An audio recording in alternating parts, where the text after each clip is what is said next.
बिस्मिल्लाहिर्रहमानिर्रहीम, अस्सलाम वालेकुम। मैं हूं आपका होस्ट चौधरी इरफान ज़ीर, आपको स्पोर्ट्स जोन में वेलकम कहता हूं। नाज़रीन, खेलों से अच्छी खबरें ओबियसली है और सबसे बड़ी न्यूज़ ये है कि पाकिस्तानी ब्लाइंड क्रिकेट टीम ने T20 वर्ल्ड कप अपने नाम कर लिया। आज ही फाइनल खेला गया और पाकिस्तान ने 10 विकेटों से विक्ट्री अपने नाम की।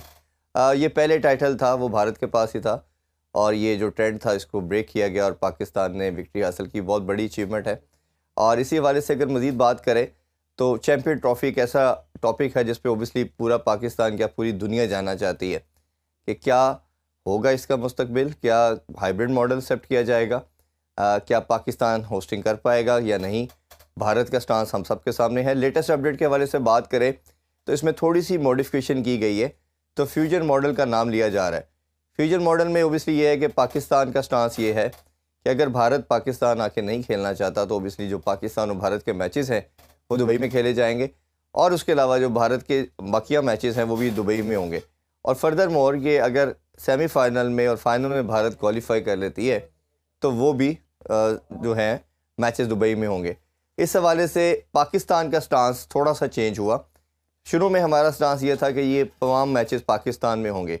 अब थोड़ा सा फ्लेक्सिबिलिटी ये शो की गई कि हम चलें, जाने को तैयार हैं अगर वो नहीं आते, बट फ्यूचर में नेक्स्ट 3 ईयर तक पाकिस्तान भी अपने मैचेस जो है भारत के साथ भारत में नहीं खेलेगा और जब भी कोई इवेंट होगा तो वो इसी मॉडल के तहत होगा और पाकिस्तान जो है अपने मैचेस किसी न्यूट्रल वेन्यू पे खेलेगा। 3 इयर्स का ये जो समहाउ कॉन्ट्रैक्ट कहना चाहिए, MOU कहना चाहिए, वो कहा जा रहा है कि साइन किया जाएगा।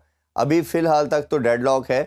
अगर ये नहीं रिजॉल्व होता तो फिर जो एक बोर्ड मीटिंग है 15 रुकनी, उसमें वोटिंग होगी और 5 दिसंबर को टेंटेटिव ये कहा जा रहा है कि ये वोटिंग का सिलसिलाकार देखा जाएगा।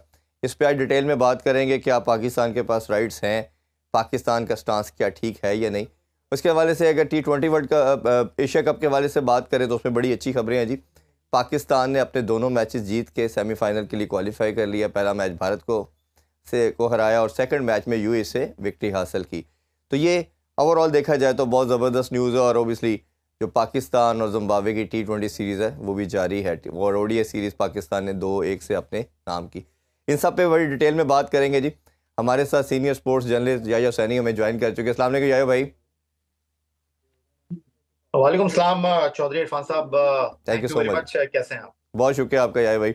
याया भाई, हम स्टार्ट में ओबियसली ब्लाइंड से ही करना चाहूँगा। बहुत बड़ी अचीवमेंट, किसी भी इवेंट की बात करें, किसी भी टूर्नामेंट की बात करें, अगर वर्ल्ड कप आप अपने नाम करते हो तो ओबियसली एक आपके लिए बहुत प्राइड मोमेंट होती है। आप कैसे देखते हैं T20 वर्ल्ड कप में 10 विकेटों से विक्ट्री हासिल करना और ये वर्ल्ड कप जीतना कितना बड़ा एजाज़ है ये? बिल्कुल ठीक कहा इरफान चौधरी साहब आपने। और जीत जीत होती है।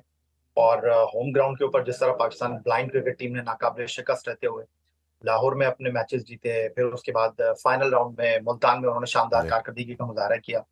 पाकिस्तान खेलों में ब्लाइंड क्रिकेट टीम की जो परफॉर्मेंस है वो सबके सामने है।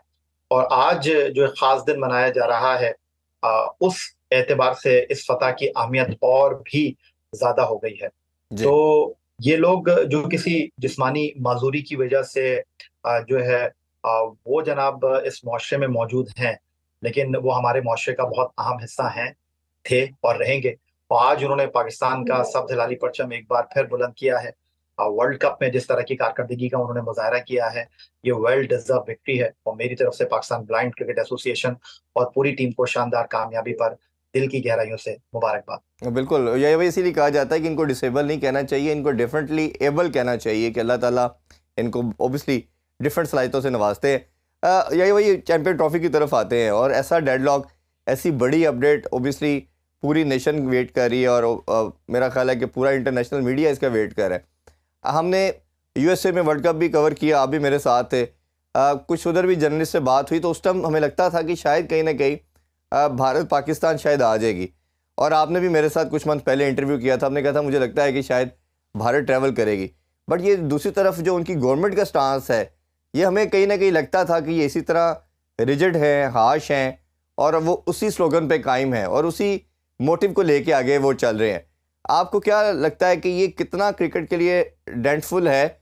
और जो हमारा चेयरमैन PCB साहब का पहले स्टांस था कि किसी सूरत हाइब्रिड मॉडल को एक्सेप्ट नहीं किया जाएगा, और अब जो उन्होंने फ्लेक्सिबिलिटी शो की है और सम हाउ इसको नाम अब फ्यूजन का नाम दिया जा रहा है मॉडल का, और अब उसमें फर्दर ये कहा जा रहा है कि जी हम भी 3 इयर्स आपके साथ किसी भी इवेंट के अंदर न्यूट्रल वेन्यू पे ही खेलेंगे। तो आप ओवरऑल इसको कैसे समराइज करते हैं? देखिए इरफान चौधरी साहब, बात दरअसल ये है कि वो कहते हैं ना कि पहले तोलो और फिर बोलो। तो ये जो आपने बात की है कि चेयरमैन क्रिकेट बोर्ड लचक का मुजाहरा कर रहे हैं, पहले वो ये कह रहे थे कि हम हाइब्रिड मॉडल को एक्सेप्ट नहीं करेंगे, भारत नहीं आएगा तो पाकिस्तान भी नहीं जाएगा। देखिए, बात दरअसल ये है कि चीजें जो है ना वो वक्त के साथ तब्दील होती रहती हैं। और आप कोई अगर इस दुनिया में रहना है तो आपने 2 कदम आगे बढ़ाना है तो 1 कदम आपने पीछे भी रखना होगा। जी। ऐसा नहीं हो सकता कि हमेशा आपकी बात को वेट दिया जाए, ऐसे नहीं हो सकता कि जैसे आप सोचते हैं वैसा ही हो। जहां तक इस चैंपियंस ट्रॉफी को लेकर आपने तमाम सूरत हाल का खुलासा किया, भारत की हठधर्मी की बात की, भारत की उस रविश की बात की जो वो काफी अरसे से अपनाए हुए हैं। इस बार हमने उनको टफ टाइम दिया। और बात दरअसल ये है कि पाकिस्तान में एक ताकतवर तरीन शख्सियत इस वक्त सैयद मोहसिन रजा नकवी साहब को कहा जाता है, जो न सिर्फ क्रिकेट बोर्ड के सरबराह हैं बल्कि वफाकी वजीर दाखिला भी हैं, सेनेट के रुकन भी हैं। एस्टेब्लिशमेंट के साथ उनकी कुर्बत ये सबके सामने है। और अगर आप नजम अजीज सेठी की बात करते हैं, अगर आप चौधरी ज़का अशरफ की बात करते हैं या माजी के क्रिकेट बोर्ड की बात करते हैं कि जी उन्होंने ये स्टांस क्यों नहीं लिया जो सैयद मोहसिन रजा नकवी साहब ने लिया है, तो बात देखिए कि अगर इंडिया आपको ये कहता है कि जी हम सिक्योरिटी की बुनियाद पर पाकिस्तान नहीं आते, तो सैयद मोहसिन रजा नकवी साहब वफाकी वजीर दाखिला भी हैं। और जो उनकी पोजीशन इस वक्त है वो नजम अजीज सेठी की नहीं थी, वो चौधरी ज़का अशरफ की नहीं थी।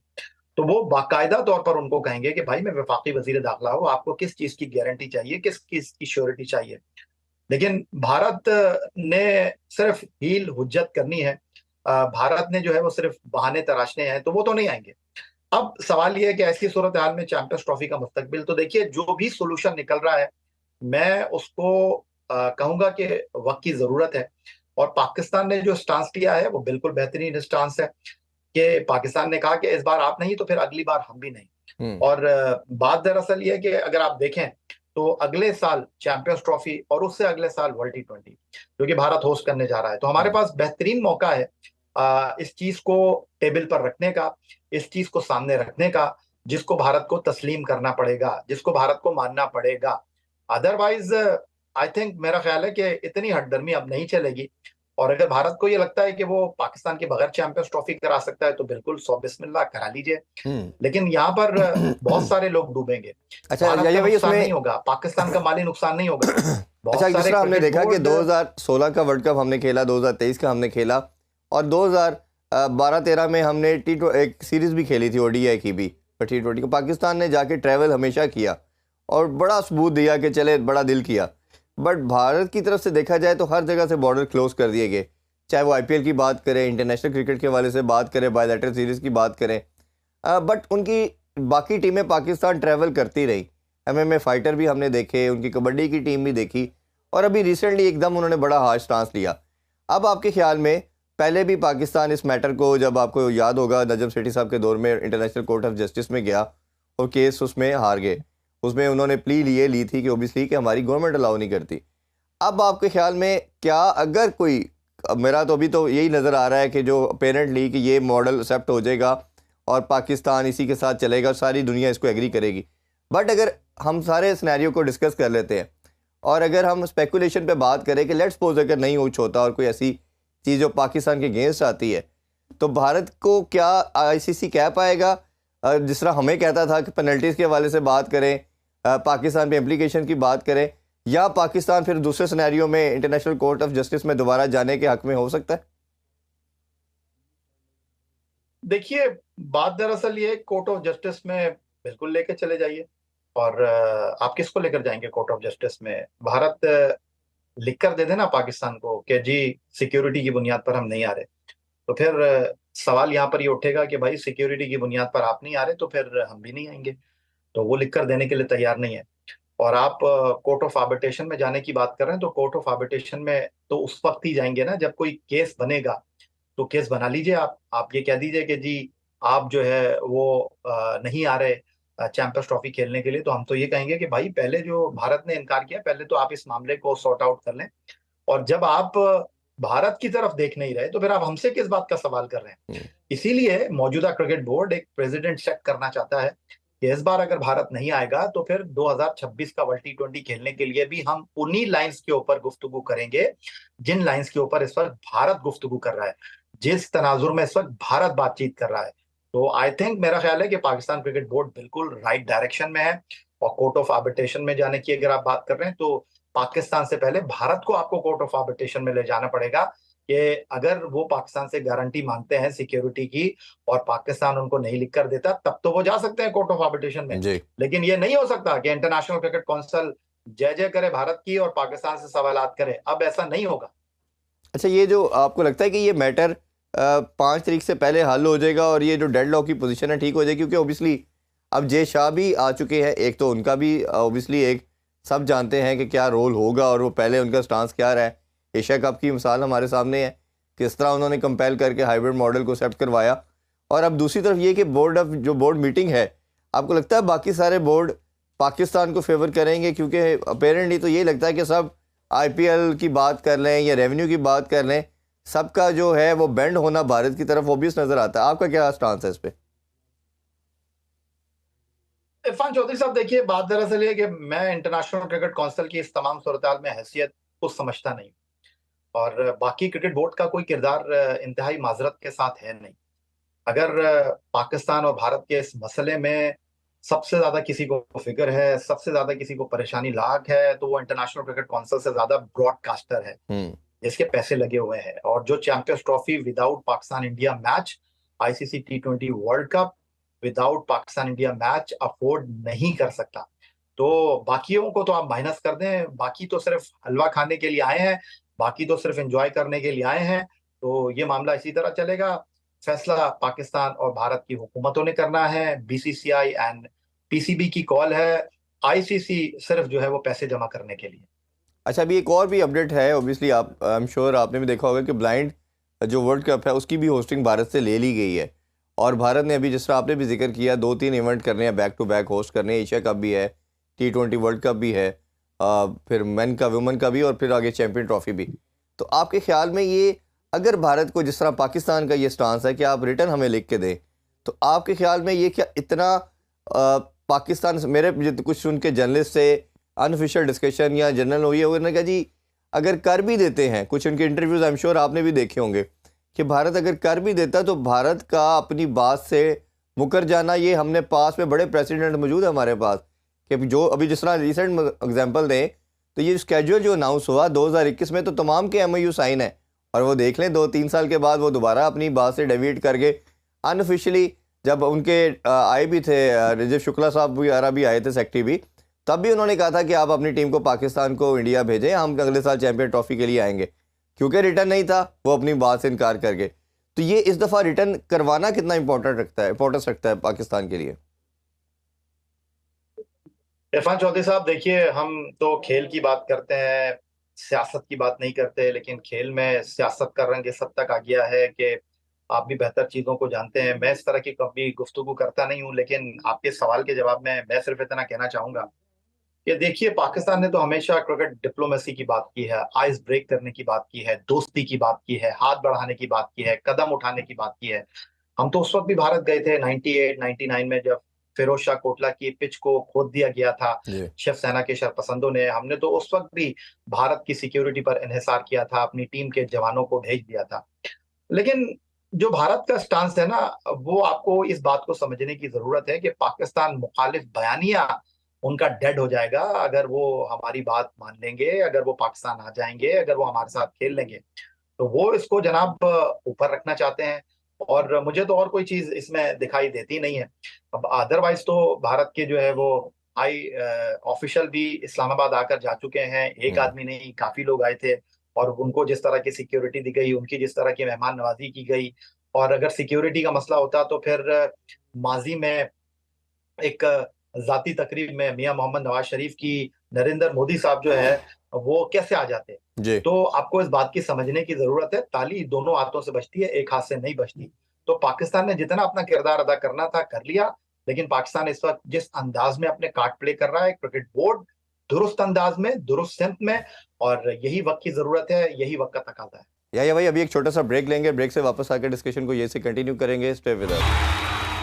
Welcome back. स्पोर्ट्स और डिस्कशन को आगे बढ़ाते हैं। थोड़ी सी बात हम अपनी पाकिस्तान क्रिकेट टीम के हवाले से भी करते हैं। पाकिस्तान ने एक साल में काफ़ी डिज़ास्टर और डिबैकल देखा क्रिकेट के अंदर। हर तरह की वो डिफीट हुई जो शायद पास में कभी नहीं हुई, जैसे यूएसए से हारे, हम आयरलैंड से हारे, वाइट वॉश हुए बांग्लादेश से।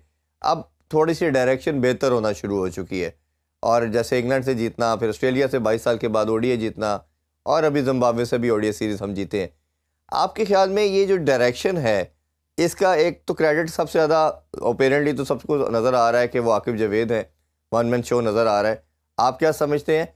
और दूसरा ये बताइए कि ये जो एक टीम के अंदर चेंजिंग भी की गई, ख़ासतौर पे जो सीनियर प्लेयर्स को बाहर बिठाया गया, बाबर की बात करें, शाहीन की, नसीम की, ये जो मैसेज दिया जा रहा है कि जो अब खेलेगा क्रिकेट वो टीम की विक्ट्री के लिए इम्पैक्टफुल होगी तो आप टीम का पार्ट रहेंगे, अदरवाइज़ आप सबके लिए एक मुश्किल की कहना चाहिए घंटी बज चुकी है। तो आप दोनों पहलू को कैसे देखते हैं? देखिए इरफान चौधरी साहब, बात दरअसल ये है कि आकिब जावेद के आने के बाद एक नई सोच जरूर आई है, नए खिलाड़ियों को मौका देने की बात जरूर हो रही है, लेकिन अभी कुछ चीजें तय होना बाकी हैं। आपने जिम्बाब्वे के दौरे में वनडे सीरीज में शाहीन, नसीम और बाबर को बिठाया, T20 सीरीज में रिजवान को बाहर बिठाया, लेकिन आप खिलाड़ियों को मौका तो दे रहे हैं, लेकिन फॉर्मेशन आपको बनती हुई दिखाई दे नहीं रही। आप का मिडल ऑर्डर का स्लॉट अब तक फिक्स नहीं हो सका है। नसीम, शाहीन और हारिस के साथ आपने वनडे क्रिकेट में ऑस्ट्रेलिया में हसनैन को खिलाकर जो तजुर्बा किया, आप जिम्बाब्वे में आमिर जमाल के साथ खेलते हुए दिखाई दिए। अहमद दानियाल और शाहनवाज धानी अनफिट हो गए। इस पूरे दौरे में जो सबसे पॉजिटिव चीज मुझे दिखाई दे रही है, कुछ अरसे से हम स्पिन बॉलिंग में स्ट्रगल कर रहे जी। थे। सुफियान मुकीम, फैसल अकरम, सलमान अली आगा, अबरार अहमद, इन लोगों ने कुछ उम्मीद की किरण रोशन की है। बाकी ओपनिंग का मसला जूं का तो दरपेश है, मिडल ऑर्डर में अभी तय है नहीं, और मुझे तो कहीं ऐसा लगता है कि हम वापस पुराने खिलाड़ियों की तरफ जाएंगे, क्योंकि अगर नए खिलाड़ियों को मौका देने की हम बात कर रहे हैं तो वो परफॉर्मेंसेस हमें दिखाई नहीं दे रही, और शायद हम खुलकर उनको मौका दे भी नहीं पा रहे। तो यही भाई, जिस तरह ये कामरान गुलाम ने सेंचुरी की और तैयब ताहिर ने परफॉर्म किया, अब तो ये बात की जा रही है ये लड़के आके डिलीवर कर रहे हैं, और ये डिबेट करना शुरू कर दी गई है एक सोशल मीडिया पे, ख़ासतौर पर इवन मीडिया पे भी। आई एम श्योर आपने भी देखी होगी, कुछ एक्स क्रिकेटर भी ये बात कर रहे हैं कि अगर बाबर और रिजवान इम्पैक्टफुल इनिंग्स नहीं खेलते और मैच विक्ट्री में इनका रोल नहीं आता, तो वो जो 30, 40, 50 वो बेहतर है उस 100 से, जिसके बाद आप लूजिंग साइड पे और पाकिस्तान को इवेंट ना जीत पाए। तो अब तो ये भी बात की जा रही है कि शायद उनको कुछ लंबे टाइम के लिए भी रेस्ट दे देना चाहिए। ये क्रिकेटर्स का मानना है। आपका क्या ख्याल है कि क्या पाकिस्तान अफोर्ड कर सकता है इन प्लेयर को बाहर बिठाना लंबे टाइम के लिए? इरफान साहब, हमने बहुत बेहतरीन मौका जाया कर दिया जिम्बाब्वे के दौरे में। हम ये अफोर्ड कर सकते थे, लेकिन पहला मैच जब हम डीएलएस के ऊपर 80 रन से हारे तो हाथ पांव हमारे फूल गए। हमने दोबारा जो है अपने आम खिलाड़ियों की तरफ देखना शुरू कर दिया। T20 सीरीज में हमने साइम को नहीं रखा था, हमने साइम को दोबारा रिकॉल कर लिया। अब आप मुझे ये बताइए कि साहबजादा फरहान पहले मुंतखब हुए, बाद में मुंतखब होने वाले खेल रहे हैं। आपने हसीबुल्ला को वनडे में खिला दिया, T20 में उनसे इनिंग का आगाज कराना चाहिए था, वो मौका आपने उनको फराहम किया नहीं। हसनैन को आपने पहले मैच के बाद टीम से ड्रॉप कर दिया, आपको उनको खिलाना चाहिए था।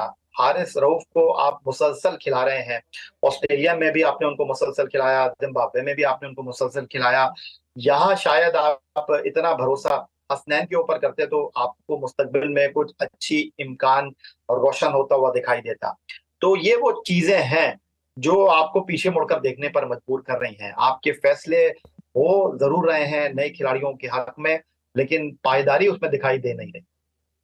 तो यही भाई, अब मैं जैसा डिसेक्शन करना चाह रहा हूँ ये तमाम चीज़ों के हवाले से, आपकी राय ओबियसली बड़ी वैल्यूएबल है। बाबर आजम के हवाले से मैं स्पेसिफिकली बात करना चाहूँगा। आपका ऐसा प्लेयर जो दुनिया में उसने आपका नाम भी रोशन किया, अपने रिकॉर्ड्स भी बनाए, सब कुछ था, अभी भी रैंकिंग में नंबर 1 है।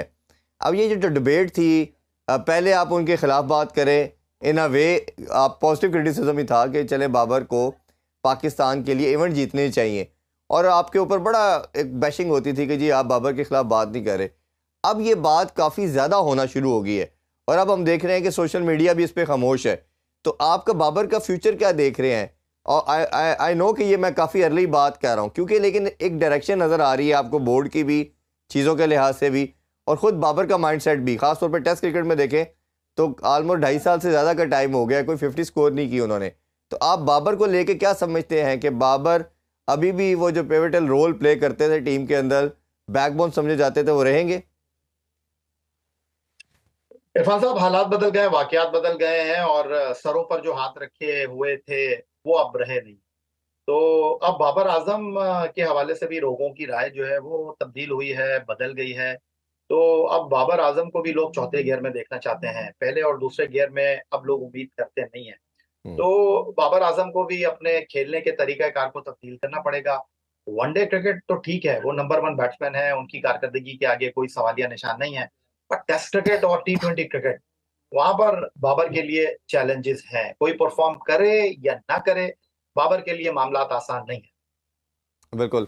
और मैं रिजवान के हवाले से ये जानना चाहूँगा कि बाबर पे जो सबसे बड़ा एलिगेशन कहना चाहिए कि आपने 4 साल में कोई लड़के ग्रूम नहीं किए, आपने लड़कों को चांस नहीं दिया, वो एक सर्टन ग्रुप आपका खेलता रहा। और बात किसी हद तक वो ठीक भी है कि शादाब अगर अनफिट है तो खेली जा रहे हैं, हसन अली अनफिट है तो खेली जा रहे हैं। तो अब आपको क्या लगता है कि रिजवान भी ओबियसली कहीं ना कहीं उसी कोर ग्रुप का पार्ट थे, तो जो प्रेशर अब रिजवान पे बिल्ड हो रहा है, जिस तरह ऑस्ट्रेलिया के अगेंस्ट तीसरे मैच में मेरे सोर्सेज के मुताबिक ये बात हुई कि बाबर या रिजवान में से कोई एक खेलेगा, तो फिर रिजवान खुद बाहर बैठ गए। तो ये आप क्या समझते हैं कि अब ये रिजवान पे 2 प्रेशर है, एक तो खुद खेलना, इम्पैक्टफुल इनिंग्स खेलना, तेज़ खेलना, और दूसरा एज ए कैप्टन उनको तमाम यंगस्टर को लेके चलना और उनको अपॉर्चुनिटी देना, क्योंकि जब आखिर जो साथ होंगे तो मेरा ख्याल है ये उनके लिए कंपल्सन हो जाएगी कि वो ये काम करें। तो आप इसके हवाले से क्या ओपिनियन रखते हैं? इरफान साहब, देखिए, बाबर का चैप्टर तो क्लोज हो चुका है। उन्होंने किसको खिलाया किसको नहीं खिलाया इस पर बहुत ज्यादा बात हो चुकी है। लेकिन रिजवान को अगर आप ये कहते हैं कि वो लॉन्ग टर्म कैप्टन है, तो मैं शायद इस बात से इत्तेफाक नहीं करता।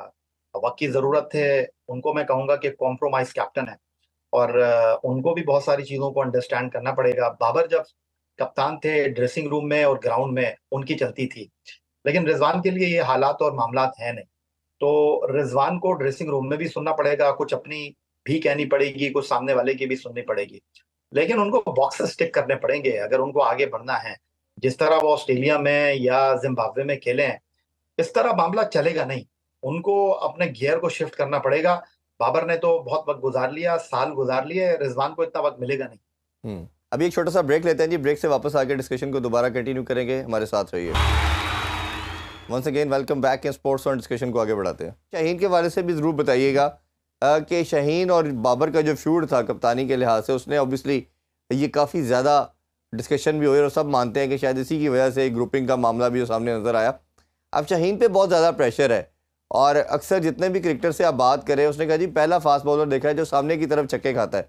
और ये इंजमामुल हक ख़ास तौर पे हम हमेशा बात करते हैं ग्रेटेस्ट ऑफ पाकिस्तानी बैटिंग में कंसीडर किया जाता है। उन्होंने अक्सर मेरे शो में भी ये बात का जिक्र किया कि हम पास में जब भी खेले हैं, कोई भी फास्ट बॉलर इस साइड का इस तरह हमने नहीं देखा कि वो आगे पिच करे और उसका पेस ना हो तो ओबियसली वो सामने छक्के उसको लगते हैं। तो ये जो वेरिएशन को ना लेके आना, गुड लेंथ पे बॉल ना करना और शाहीन का जो पेस ड्रॉप हो जाना, आप शाहीन के कैरियर को कैसे देखते हैं? और शाहीन को जो एक माइंड सेट उसका उनका बना दिया गया था कि आपने खेलना और एज ए कैप्टन ही खेलना है, उस हवाले से उनके माइंड में क्या चल रहा होगा, क्या फ्यूचर उनका हो सकता है? देखिए, इस वक्त जो सिचुएशन है ना, वो ये है कि हम अपने नए खिलाड़ियों को मौका नहीं दे रहे, लेकिन उसके बावजूद हर खिलाड़ी के पीछे 3 खिलाड़ी बैठे हुए हैं। शाहीन आफरीदी के मसाइल हैं, इसमें कोई दो राय नहीं है। लेकिन शाहीन आफरीदी ने जिस तरह ऑस्ट्रेलिया में बॉलिंग की है, जो जोर उन्होंने दिखाया है, इब्तिदाई ओवर्स में उन्होंने विकेटें लेकर दी हैं, वो आपके सामने है। तो उनकी कारकर्दगी आपके सामने है। बट जो सिचुएशन है वो इस वक्त ये है कि शाहीन आफरीदी इस टीम का एक अहम हिस्सा है। आपने उनको टेस्ट टीम से बाहर कर दिया है, लेकिन वाइट बॉल क्रिकेट में ऑन एंड ऑफ उनकी कारकर्दगी अच्छी रही है और कारकर्दगी में बेहतरी है। लेकिन जनूबी अफ्रीका का दौरा या चैंपियंस ट्रॉफी उनके लिए इंतहाई अहमियत की हामिल होगी। और उसके साथ साथ बस मैं इतना कहना चाहता हूं कि हमें अपने गेम प्लान में फ्यूचर में अब्बास आफरीदी और हसनैन को रखना चाहिए। इससे हमारी जो बॉलिंग है और स्ट्रॉन्ग हो जाएगी। तो ये आपने जैसे साउथ अफ्रीका के टूर की बात की, आप इस स्क्वाड में क्या चेंजिंग समझते हैं? कौन से ऐसे प्लेयर हैं जो नहीं होने चाहिए थे? और आपको लगता है, मैं पहले वाइट बॉल के हवाले से जानना चाह रहा हूँ, और कौन से प्लेयर ऐसे लगता है आपको कि जो दोबारा वापस आएंगे, ख़ास तौर पे फ़खर के हवाले से भी अगर आपका ओपिनियन कुछ हो, सोर्सेज के मुताबिक कि वो फिट हो रहे हैं। हसन अली के हवाले से भी आज की अपडेट है कि वो भी रीहैब कर चुके हैं, वो भी कम्प्लीटली रिकवर हो चुके हैं। तो आपका क्या ख्याल है, कौन से प्लेयर दोबारा कम बैक भी कर सकते हैं? देखिए, 3 प्लेयर तो आ ही जाएंगे, रिजवान, बाबर और नसीम, सॉरी, शाहीन शाह अफरीदी। बट अभी मैं कह नहीं सकता फखर जमान के हवाले से, क्योंकि कुछ इतनी ज्यादा हौसला अफजा न्यूज है नहीं। तो आप मुझसे पूछें तो अभी मैं 50-50 भी नहीं कह रहा, मैं 70-30 कह रहा हूँ। मुझे नहीं लग रहा कि फखर आपको जुनूबी अफ्रीका के दौरे में नजर आएंगे। और दूसरा, अगर इमाम की बात करें, इमाम ओडीआई में और टेस्ट में हमेशा बड़ा एक अच्छा किरदार भी रहा, रन्स भी करते रहे, एवरेज भी सबसे ऊपर है, 50+ है। इमाम हमें कहीं सर्किट में नज़र नहीं आ रहे, और अभी जो काइटम ट्रॉफी हो भी रही है उसमें भी हाईएस्ट रन्स गेटर हैं वो अभी तक, और सेंचुरीज भी सबसे ज़्यादा परफॉर्म कर चुके हैं। तो इमाम को कैसे देखते हैं? और साउथ अफ्रीका की अगर हिस्ट्री भी देखें तो हमेशा उधर जाके खासतौर पर ओडीआई में उन्होंने बड़े ज़्यादा रन्स बनाए। तो आप समझते हैं कि इमाम का भी कम हो सकता है, या आपको लगता है इस मैनेजमेंट के जो सर्टन एक ग्रुप है या एक सर्कल है उसमें इमाम नहीं कहीं ना कहीं कंसिडर नहीं हो रहे? इरफान चौधरी साहब, इमामुल हक की कारकर्दगी, उनकी टैलेंट, उनकी एबिलिटी के ऊपर कोई सवाल है नहीं। लेकिन वो कहते हैं ना कि फॉर्म, फिटनेस, डिसिप्लिन, सारे बॉक्सेस एक खिलाड़ी के लिए बड़े अहमियत के हामिल होते हैं। तो इमामुल हक परफॉर्मेंस में भी टीम से बाहर हुए, लेकिन और दीगर मामला भी थे जिसकी वजह से उनको टीम से बाहर बैठना पड़ा, और इसलिए उनकी वापसी के हवाले से जो है वो कुछ रुकावटें हैं।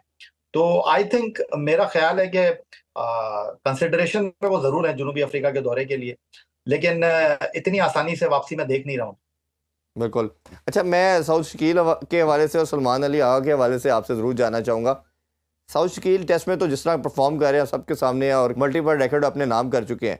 ओडीए का भी वो सर्टन पार्ट थे, और अब हमने देखा कि रिसेंटली ओडीए के वो पार्ट नहीं, और शायद लगता है कि तैयब ताहिर भी इस नंबर पे आ चुके हैं, सलमान अली आगा भी हैं, वो भी होंगे। एक तो इनका बताइएगा, और दूसरा सलमान अली आगा को T20 की पोजीशन पे कैसे देखते हैं? जिस तरह कैप्टनसी दे दी गई, और पहले T20 में सबने देखा कि हमारा स्ट्राइक रेट 9 के साथ चल रहा था, वो फिर 7 पे आ गया। तो सलमान अली आगा को T20 के फ्यूचर में आप कैसे देखेंगे? तो ये सलमान अली आगा के हवाले से अभी कुछ कहना मेरा ख्याल है टू अर्ली होगा।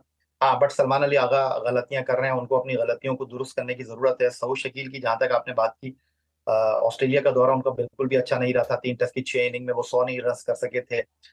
जुनूबी अफ्रीका उनके लिए इम्पोर्टेंट होगा, क्योंकि वो एशिया की कंडीशंस में एक अच्छे बल्लेबाज हैं। लेकिन क्रिकेट बोर्ड उनके बारे में मुस्तकबिल में मंसूबाबंदी कर रहा है, लेकिन जुनूबी अफ्रीका के 2 टेस्ट की 4 इनिंग सऊद शकील के लिए अहमियत की हामिल होंगी। जहां तक आप मिडिल ऑर्डर की बात कर रहे हैं, तो वो मैं आपके सामने कर चुका हूँ कि हमारा जो मिडिल ऑर्डर है वाइट बॉल क्रिकेट में, हम या तो खुद सेट कर रहे हैं उसको, या वो सेट हो नहीं रहा। दोनों बातें आपको मान लेनी चाहिए। बिल्कुल। अच्छा, ये आकिब जावेद के हवाले से मैं आपसे ज़रूर जानना चाहूँगा कि आकिब जावेद को हम जानते हैं कि हमेशा एक बड़ा क्लियर स्टांस के साथ वो काम करते हैं, वो क्लैरिटी होती है चीज़ों में। अगर तो उनकी बात मानी जाए तो वो चलते हैं, ना मानी जाए तो हम ये भी पास में देख चुके हैं कि फिर वो काम नहीं करते। और ये पहली दफ़ा बोर्ड ने उनको हेड कोच के तौर पर रखा है। आई नो कि ये इंटरम बेसिस के ऊपर है, बट कहीं ना कहीं हमें लगता है कि शायद अगर पाकिस्तान अच्छा परफॉर्म कर जाता है, चैम्पियन ट्रॉफी में अगर कोई ज़बरदस्त परफॉर्मेंस आ जाती है, तो शायद पाकिस्तान में, यू नेवर नो, इसको प्रलॉन्ग भी किया जा सकता है। तो आकिब जावेद का जो जो डायरेक्शन है चीज़ों को लेके, और जिस तरह किसी सीनियर को रेस्ट देना, क्लैरिटी के साथ लड़कों को लेके चलना, रोल बताना, मेरी भी अक्सर उनसे बात हुई है इस टॉपिक के ऊपर, तो वो बड़े क्लियर हमें नज़र आए हैं, कोई डाउट नज़र नहीं आता। आप उनके रोल और उनकी इंपोर्टेंस में पाकिस्तान क्रिकेट को कैसे देखेंगे? इरफान चौधरी साहब, आकिब जावेद हो गए, सलमान अली आगा हो गए, मेरा ख्याल है इनको थोड़ा वक्त देने की जरूरत है। और चैंपियंस ट्रॉफी तक है आकिब जावेद साहब, तो चैंपियंस ट्रॉफी तक जो चीजें सामने आ जाएंगी, उसके बाद आकिब जावेद साहब भी कुछ कहने और सुनने की पोजीशन में होंगे। इवन सलमान अली आगा भी, क्योंकि जब से उनको जिम्मेदारी दी गई है वो उस तरह लग नहीं रहे जैसे वो पहले दिखाई दे रहे थे। तो आकिब जावेद के साथ हमारी उम्मीदों के चिराग जो हैं वो बहुत ज्यादा रोशन हो चुके हैं। तो चैंपियंस ट्रॉफी तक आप उनको लेकर चलें, और जो फिर नताइज होंगे, उन नताइज के बाद जो है फिर उनका पोस्टमार्टम करेंगे तो ज्यादा अच्छा रहेगा। बिल्कुल। अच्छा, ये आपके होने का फ़ायदा उठाते हैं तो शान मसूद के वाले से मैं ज़रूर जानना चाहूँगा। अभी कुछ दिन पहले मैंने भी उनसे इंटरव्यू किया और उनसे बात की। कप्तानी को लेके तो ऑब्वियसली हमें लगता है कि चले एक अच्छे कप्तान है, आल्दो के विक्ट्रीज़ उस तरह नहीं मिल पाई उनको जो उनसे हमें एक्सपेक्ट करते थे। बट अभी रिसेंटली सीरीज़ जितना उनके लिए, पाकिस्तान के लिए बड़ा खुश आइना, मोराल बूस्टिंग है। आपको लगता है कि कहीं न कहीं उनकी अपनी परफॉर्मेंस 28 की एवरेज के साथ आना, या आपको लगता है कि नहीं, और बोर्ड भी ने भी जिस तरह उनके सेंट्रल कॉन्ट्रैक्ट में आगे मेंशन कर दिया सब्जेक्ट टू कैप्टनसी और बी कैटेगरी में दिया उनको, कभी हमने देखा नहीं पास में कि कप्तान को बी कैटेगरी दी, हमेशा ए कैटेगरी में रखा जाता है। तो आप शान मसूद का क्या कैरियर देखते हो और आपको क्या लगता है कि ये जो साउथ अफ्रीका की सीरीज़ है ये उनके कैरियर को डिफ़ाइन करेगी? क्या वो पाकिस्तान के साथ लंबा चल रहे हैं? और अगर खुदा न खास्ता नहीं जीत पाते, जो कि पास में होता आया है कि साउथ अफ्रीका और ऑस्ट्रेलिया की सीरीज़ सबसे मुश्किल रही है, तो शान मसूद के कैरियर को आपको लगता है कि ख़त्म हो जाएगा? देखिए, शान मसूद बहुत टैलेंटेड प्लेयर हैं और वो गॉड गिफ्टेड प्लेयर नहीं है। वो अपनी मेहनत से बने और उनकी मेहनत आपके सामने है। फिटनेस के ऊपर उन्होंने बहुत काम किया है। अनलकी कप्तान रहे हैं, ऑस्ट्रेलिया में उनको जीतना चाहिए था, फिनिश नहीं हो सका। हुँ। चैलेंज देर आया दुरुस्त आया। इंग्लैंड के खिलाफ उन्होंने टेस्ट सीरीज 2-1 के फर्क से जीती। लेकिन वो कहते हैं ना कि कुछ शहर के लोग भी जालिम थे और खुद को भी कुछ मरने का शौक था। तो शान मसूद की किस्मत उनके अपने हाथ में है। शान मसूद से गलतियां हो रही हैं, तवातुर के साथ हो रही हैं, मुसलसल हो रही हैं। तो शान मसूद को रन्स करने पड़ेंगे। शान मसूद को अपने बल्ले से रन्स का पहाड़ खड़ा करना पड़ेगा और टीम की जीत में शान मसूद की कारकर्दगी अहमियत की हामिल रहेगी। तो सिर्फ शान मसूद के लिए जनूबी अफ्रीका का दौरा इंपॉर्टेंट नहीं है, उनके लिए हर सीरीज अब इंपॉर्टेंट। बिल्कुल, मेरा कॉन्टेक्स्ट है कि अगर लेट्स सपोज अगर हार जाता पाकिस्तान साउथ अफ्रीका से, तो क्या आपको लगता है कि शान मसूद के साथ बोर्ड स्टिक करेगा? क्योंकि पहले तो न्यूज़ यही आ रही थी कि अगर इंग्लैंड के अगेंस्ट पाकिस्तान सीरीज हार जाता तो शान मसूद को शायद चैप्टर क्लोज हो जाना था। देखिए, कहने और सुनने में तो बहुत सारी बातें चलती हैं इरफान साहब, लेकिन बहरहाल शान मसूद जो है वो इस वक्त वो कहते हैं ना कि खतरे की घंटी उनके लिए बज गई है। तो बिल्कुल। अब उनकी किस्मत उनके अपने हाथ में है, उन्होंने अपनी किस्मत खुद बनानी है। तो मैं यही कह सकता हूँ कि शान मसूद के लिए हर इनिंग हर मैच अहमियत का हामिल है। बिल्कुल। अच्छा, ये अभी हमने स्टार्ट करना है, कुछ दिनों के तक स्टार्ट हो रहा है जी, पिंडी में champion T20 cup. ODI cup हम ऑलरेडी देख चुके हैं, अच्छा उसका रिस्पॉन्स रहा। आप ये क्या समझते हैं, ये 5 टीमें क्या वैल्यू रखते हैं पाकिस्तानी डोमेस्टिक सिस्टम में? और ये जो 5 मेंटोर्स का रोल है उसको आप कैसे देखते हो? ख़ास तौर पे मैं सरफराज के हवाले से जानना चाहूँगा, सरफराज का आप क्या फ्यूचर देखते हैं? रिजवान अब तो कप्तान है, क्या सरफराज का कैरियर ख़त्म हो चुका है, उनको रिटायरमेंट लेके इस साइड पे फोकस करना चाहिए? और शोएब मलिक ने भी अनाउंस तो नहीं की, बट हमें लगता है कि शोएब मलिक का भी समहाउ कैरियर ख़त्म हो चुका है। तो ये पांचों मेंटोर के रोल के हवाले से आपकी क्या राय है? देखिए, जो मेंटोर की आप बात कर रहे हैं ना, मेंटोर का रोल अभी तक डिफाइन या क्लियर हुआ नहीं है। तो इस हवाले से जो है ना वो सूरत हाल बहुत वाज़ेह है कि अभी तक जो चैंपियंस वनडे कप हुआ है उसके बाद इन मेंटोर्स का जो रोल है वो अभी तक समझ नहीं आया है। या भाई, बहुत शुक्रिया आपके टाइम का। और इंशाल्लाह हम दुआ करते हैं कि पाकिस्तान जो विक्ट्रीज हासिल कर रहा है, ख़ास तौर पे जो आज विक्ट्री ब्लाइंड टीम ने हासिल की T20 वर्ल्ड कप में, वो बहुत बड़ी न्यूज़ थी, बहुत बड़ी अचीवमेंट है। अभी आपसे इजाज़त चाहेंगे, अपना बहुत ख्याल रखिए। अल्लाह हाफिज़। पाकिस्तान जिंदाबाद।